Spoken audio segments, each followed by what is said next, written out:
What's going on YouTube? It's your boy JJ here, back with some more Pokemon Brilliant Diamond. Last time we explored the other half of Wayward Cave, got the HM for Flash, and a bit more experience for Gibble. In today's episode we're going to be heading south of Sandgem Town to Route 220 and 221, and we're going to get a bit more training done there. Starting with these two tubers right here. The main thing I want to do for this training is not really so much for the majority of the team, it's mostly just for Munchlax and Gibble, just to have them catch up. Um, the latter of the two, Gibble, should actually be evolving rather soon. Not right away, it's only level 20. But at level 24, it does get to evolve. As for Munchlax, I'm honestly unsure. It's really hard to tell. But it should be evolving fairly soon. Probably around when it reaches like 40, anywhere between 40 and 42, I would say. To lead us off though, I do have Murkrow and Roselia. I have Roselia because we're gonna face a lot of water type Pokemon, but with Giga Drain only having 10 PP, I felt it was best to just have to only use them when I know I'm gonna be facing any stronger water types, which there aren't too many in this route, but they're just enough to where I think it would be better if I saved as many as I can. I'm honestly considering going back to Pastoria City and teaching Roselia Magical Leaf in place of Poison Sting, solely because it is a really weak move, and I think I could do better without it. But I'm not gonna stress too much about it. It is what it is right now. And Poison Sting got a KO here, so it it shouldn't really matter too much. And both Pokemon got a level up here. Infernape did just reach level 44, and what I want to do is that whenever a Pokemon I'm racing for my team reaches that level, I'm going to put them in the box temporarily, just so they don't get too strong. So that means I'm going to have Infernape in the box just for the time being, only for the rest of the team to catch up. So when these two reach level 44, I'll put them in the box as well, and put another Pokemon that's in the box onto the team. So for now, it's going to be Elekid. I had originally actually caught this Elekid for my friend Gosuboriku, but he actually does not need it anymore. So I'm not going to just dump it and release it. I'll keep it for now. I guess evolve into my own Electivire, but I don't plan on using it for the party. Sorry to say, but I just don't not really. I'm not interested in using one. This route does also have 3 different paths with trainers on each one. They're not really all that difficult, but I do want to travel. I'm gonna take each path just to get the most out of it.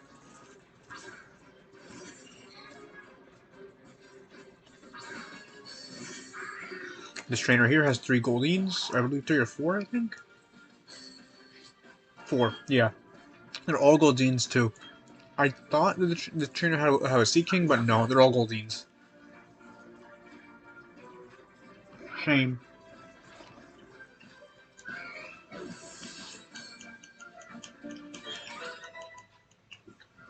There's 1 level at least.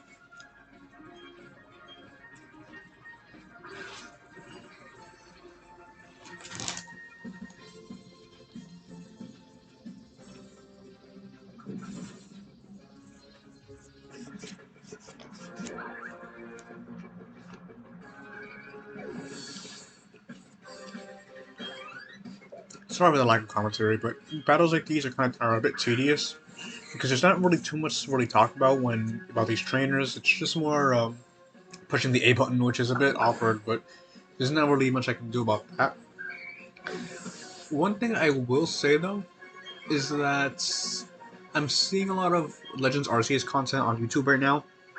Since as of recording this episode, it's January 27th, so the game comes out tomorrow here in the U.S. And I get why content creators are making videos about it now, since it's technically released. But I kind of want to hold off on seeing as much of it as possible because it's not here in the US yet. But I will definitely be playing it when I finish Brilliant Diamond. When that is, I really hope it'll be, I want to say beginning of February.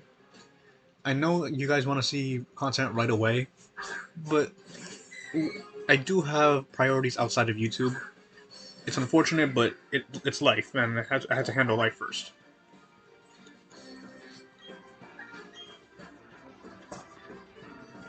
Not everybody can really make a living of PokeTubing or even regular videos on YouTube unless you've done that for years.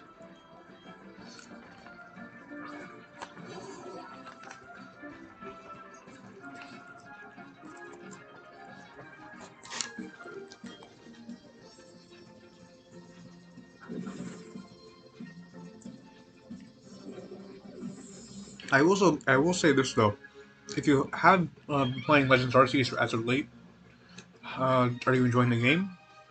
What do you think of it? Let me know in the comments down below, because as someone who has not played it yet, I really do want to see people's opinions of it and see if it lives up to the hype. This is splash type right here. Powers up water type moves. I'm honestly not sure which item powers up water type moves more, between the Wave Plate, Sea Incense, or Mystic Water, since they all do the same thing essentially. But I believe there is a definitive item that boosts it up the most. Boosts it up the most. I just don't know which one it is.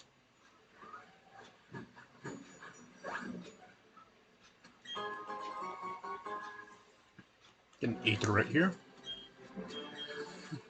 Is the path down here? There is a trainer down there. Okay. I believe we're on the topmost path, or the middle path. Excuse me.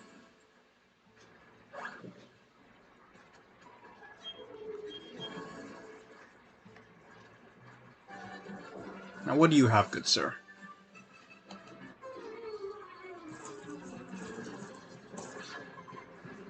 Three Pokemon. Starting with a Mantike. Okay. If we can deal with that.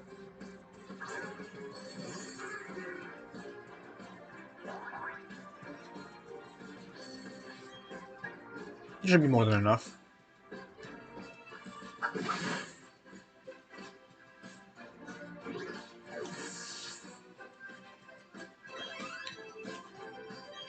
And Remoraid.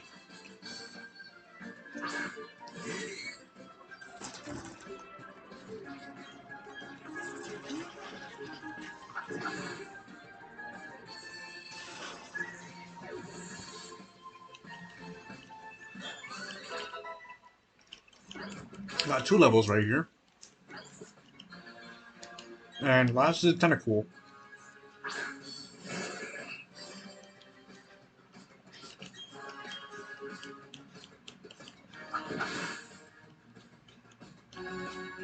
Plus a crit. We didn't even need that crit, I guarantee it.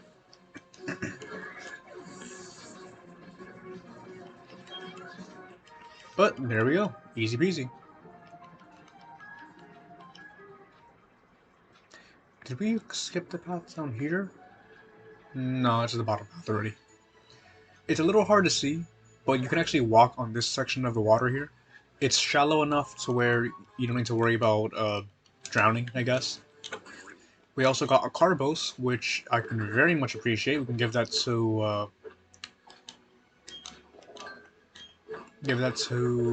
Munchlax. If I can find it.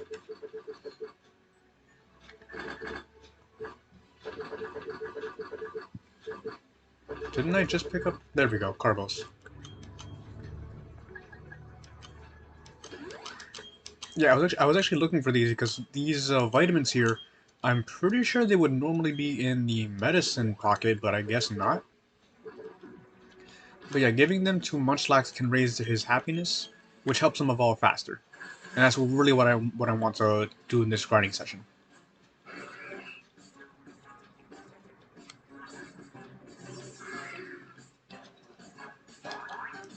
I should probably put up a repel too, because this is about on the 3rd or 4th encounter I've seen here. And yeah, I don't want to deal with any encounters right now. So, go away, all of you. Rosalia back in the front, because I think there's one trainer down here, and she has a rather decently leveled Pokemon. I think it's only one Golduck though, so it shouldn't be too bad. Yep, Golduck. Don't think we've seen one yet, so that makes her a trainer of interest. But it's excuse me. I'm pretty sure there's another trainer in another water route that does have one as well. But just in case in case they don't, Golduck's right here.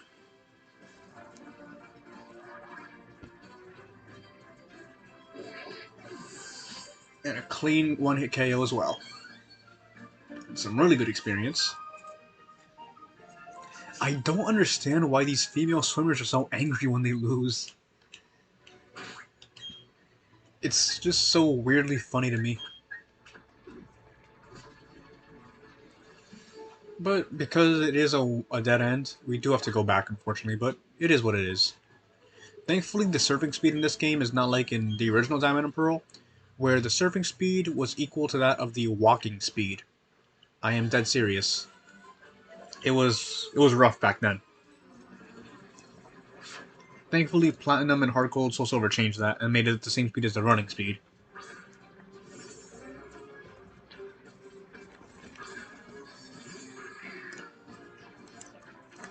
Got Pelipper here.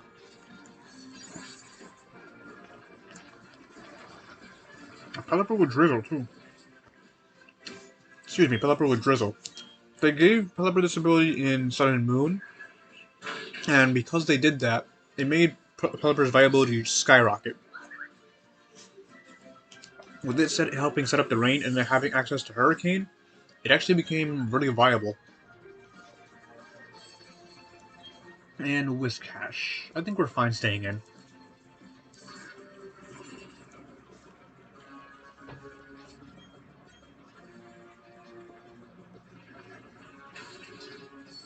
Loroko.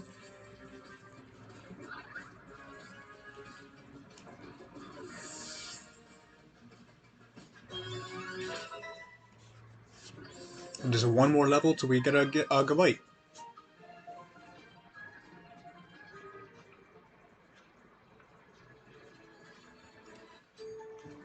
Okay, there's a pretty good number of trainers around in this sea route, but thankfully there's only 3 on the on Route 222, 221 on the land, or 4, I think. Excuse me. So there's a rather numerous amount of trainers here, so that means we can get some good opportunities for the last 2 team members to catch up. And even though they're decently high leveled, like around level 30, they shouldn't be too difficult to battle.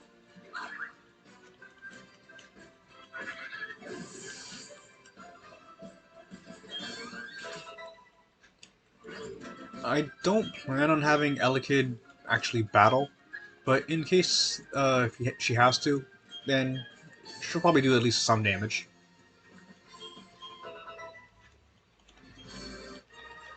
And that's done. I think we have 2 or 3 more trainers left in this route. Maybe 4. I can never really keep track of this route specifically because even though the layout is not too challenging, oh dear. Yeah, the layout's not too bad, but the amount of trainers here just makes me up. And one of them for sure actually has a Medicham for some reason, even though it's not a water type, which is weird, but it actually does give us a neat sense of variety. I believe it's that female swimmer in the path above us. That was a critical hit too. Gyarados is fairly bulky, despite its appearance. It is a really good attacker, but it actually has decent special defense. So excuse me, unless you have like a good electric type attack, it'll probably survive.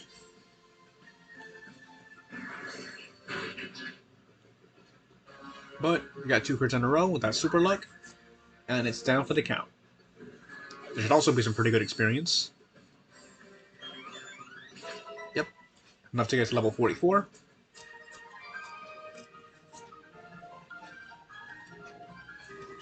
And because Murkrow just reached the target level, it's time to swap it out for another Pokemon. put Alakazam in, actually. Alakazam can actually do some damage once it gets caught up, and it is a traded Pokemon, so it levels up faster than most.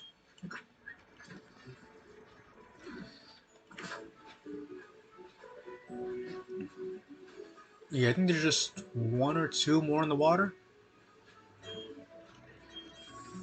Super Repel here.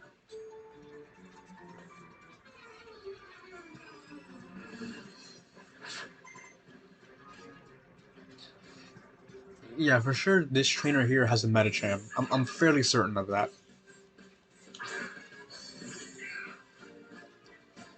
Kinda wish I had Magic Leaf on Roselia now, though, because, again, only 10 PP, or 9 PP now. But it is what it is, nothing I can do about it. Roselia should be nearing the target level as well.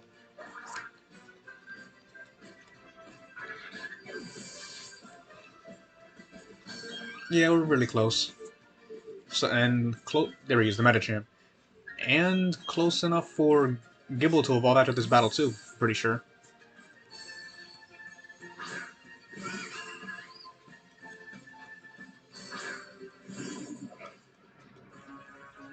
I don't know why she has one of these, but she does.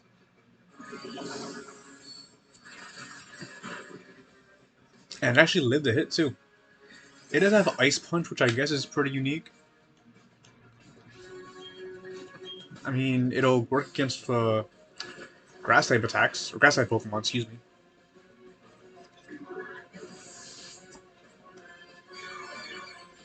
That Shell Bell to heal up a little bit more HP. Yep, you're gonna get a bite, and Munchlax got a level 2. Levels for everybody. And last up is Seaking. Thankfully, it does not have Sap Sipper, so we're good to go.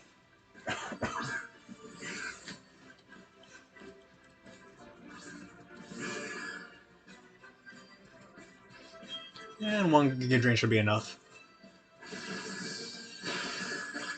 More than enough, actually.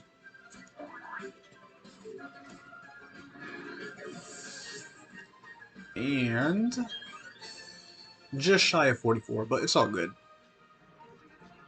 She's so angry. And Gibble's evolving.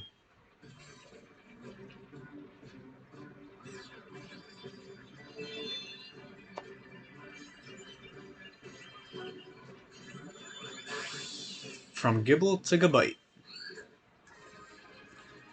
Gabite is so cool, man. Honestly, I think Gabite's one of the cooler second form pseudo legendaries.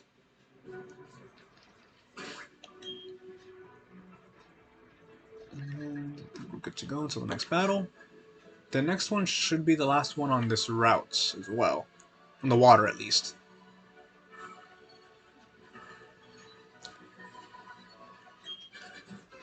Yeah, I think this guy's the last one in the water. There's a fisherman nearby, but that's about it. Everything else is going to be on the grass.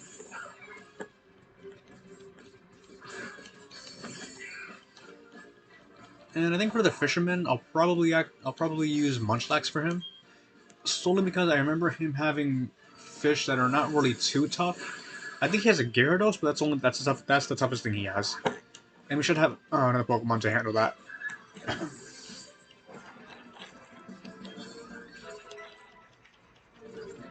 Roselia is 44. I believe this trainer has a Gastrodon. Yep, he does. Gastrodon is honestly one of my favorite Pokemon. It's a water ground type, which is again a really good type. Only weak to grass, which we have here. Very bulky, gets moves like Recover, Mirror Coat, Scald, Toxic. It's super bulky and can actually do some decent damage while providing some wicked statuses to the opponent. Did never think I'd say the word wicked, but here I am. First time for everything.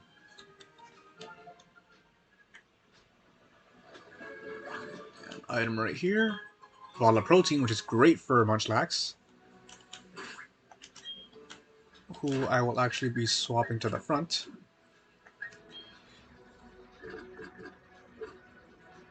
And where is the protein? right here. I could buy more of these in Veilstone, but I really do not want to waste my money. They're crazy expensive as is.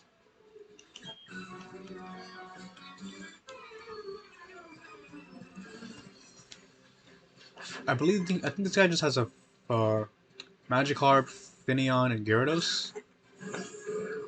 And I'm feeling a bit lucky today. Why don't we try Fissure? Because we should be more than high enough level. 28? Or 10 levels above. Let's see if it works. We actually landed. Ah, that's funny. We're gonna get no experience from this, but it is what it is. We landed a Fissure. I'm more than happy. And Alakazam got a level. Gyarados. We took little damage. Let's see how much we can do against this. Fissure is not going to work, but let's see how much Body Slam does. We did just lose one attack, one stage of attack. Let's see. Let's see. Definitely has Waterfall too. Come on, let's go for a para. No para.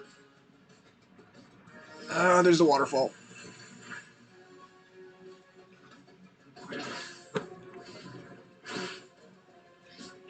No para. So, yeah, I think it's better if I switch out this time.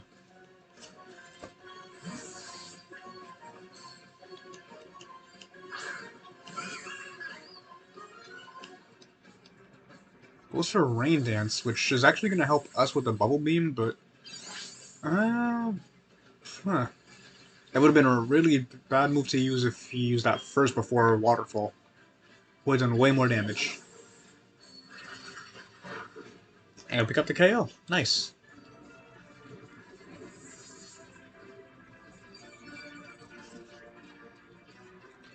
And how much experience do we get? Reach level 25. Nice. And we'll send back Munchlax back in for Finneon. Not gonna risk any Fissure luck this time. We're already at half health.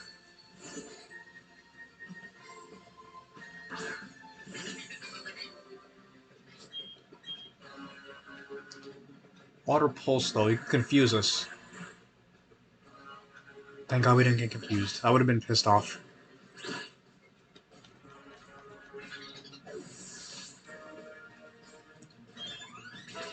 Kazam's also 25.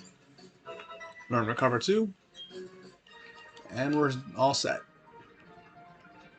This man just said sploosh. This man physically said sploosh. Are you okay, sir?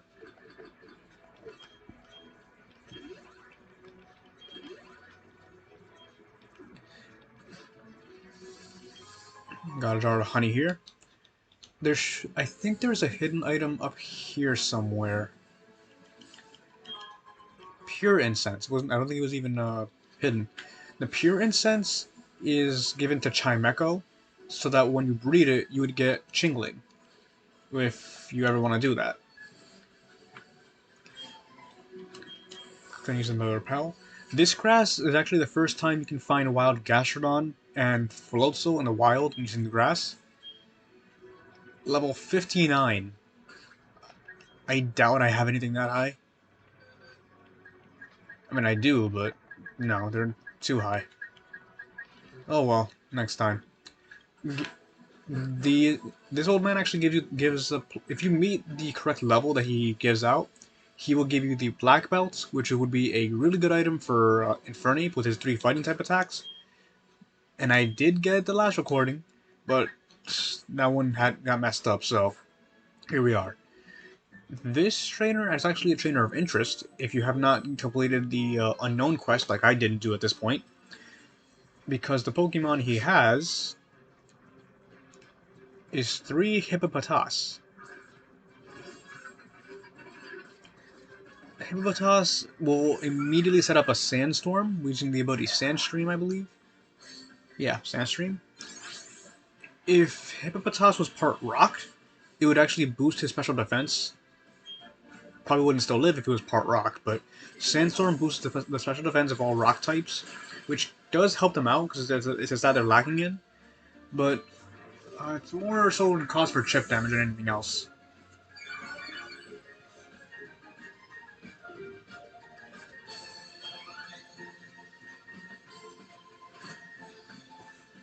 The Shell Bell we have should offset that chip damage, but it's still going to be annoying to deal with. And it only lasts 5 turns as of X and Y, but this battle's not going to last 5 turns.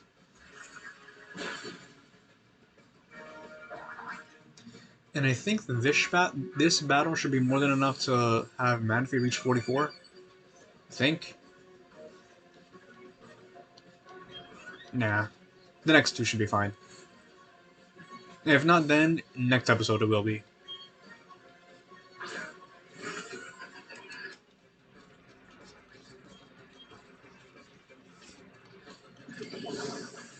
One last Bubble Beam.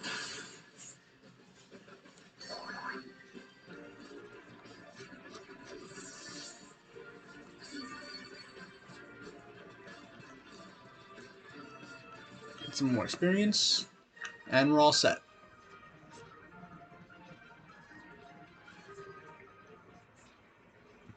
Moving right along here, we have these men blocking off a building.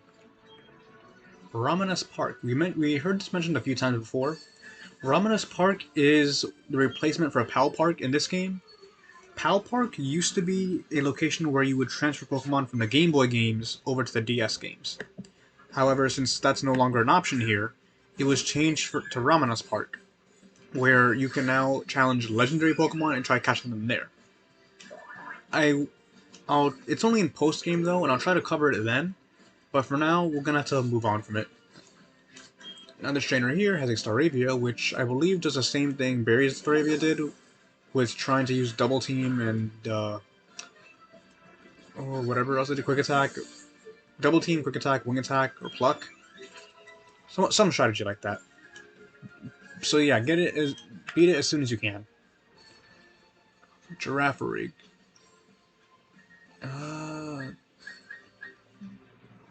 We'll stay in. I believe in my last recording I made, I actually brought back Maestro, the cricket tune, which I'll probably still do just to have him in the party. You can use him for grinding the weaker team members, but for now, I think we're fine with what we have. I'll probably put him on when Manaphy is raised up.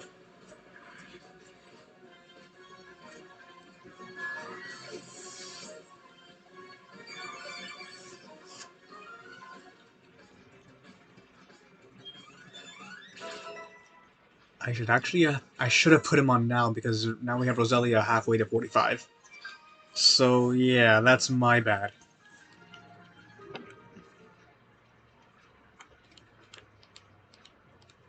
The kid's evolving though, so that's a plus, kind of.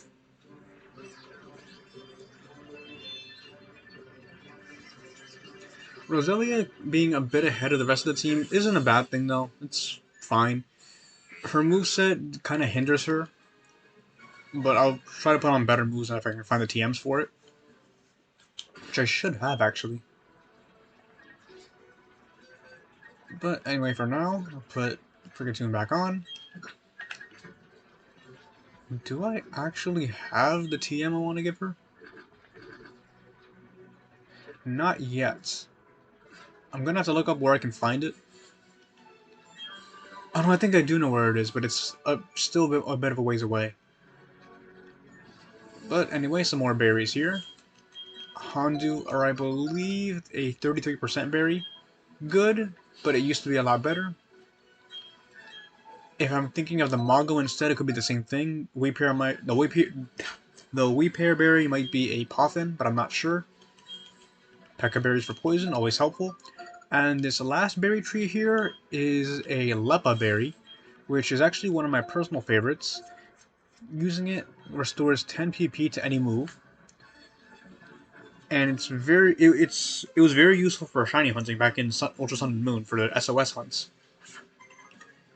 But the last trainer on the route here, Ace Trainer Shannon with a Cherim.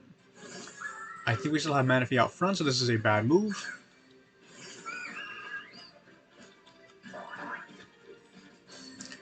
Let's get this thing out of here. It shouldn't really do anything too bad though. Cherim does not really get much status moves besides Growth, Sunny Day, and Leech Seed. Mostly. So what is it going to do here? Growth, that's fine. As long as we can outspeed, we're set.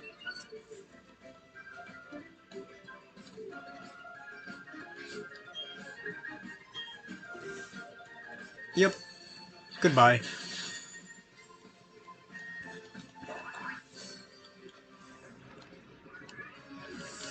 I think she also has a Lopunny and something else. Meryl. Meryl shouldn't be too threatening, so let's try Munchlax again.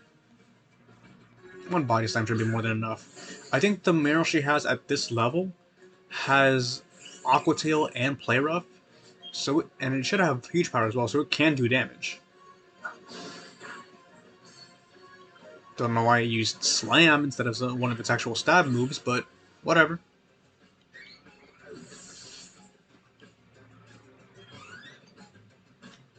And last but not least is the Lopunny.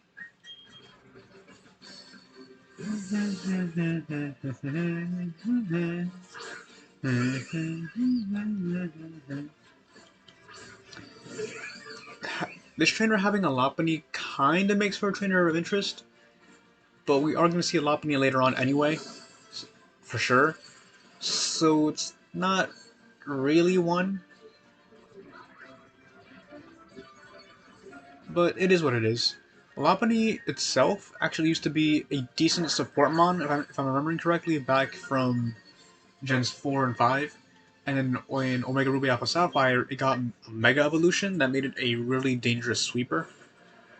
But with Mega Stones and Mega Evolutions not being in Sword and Shield, it's kind of going back to its support role, which I think it's not bad in, but it's definitely lower tier. And there we go, Manaphy level 44.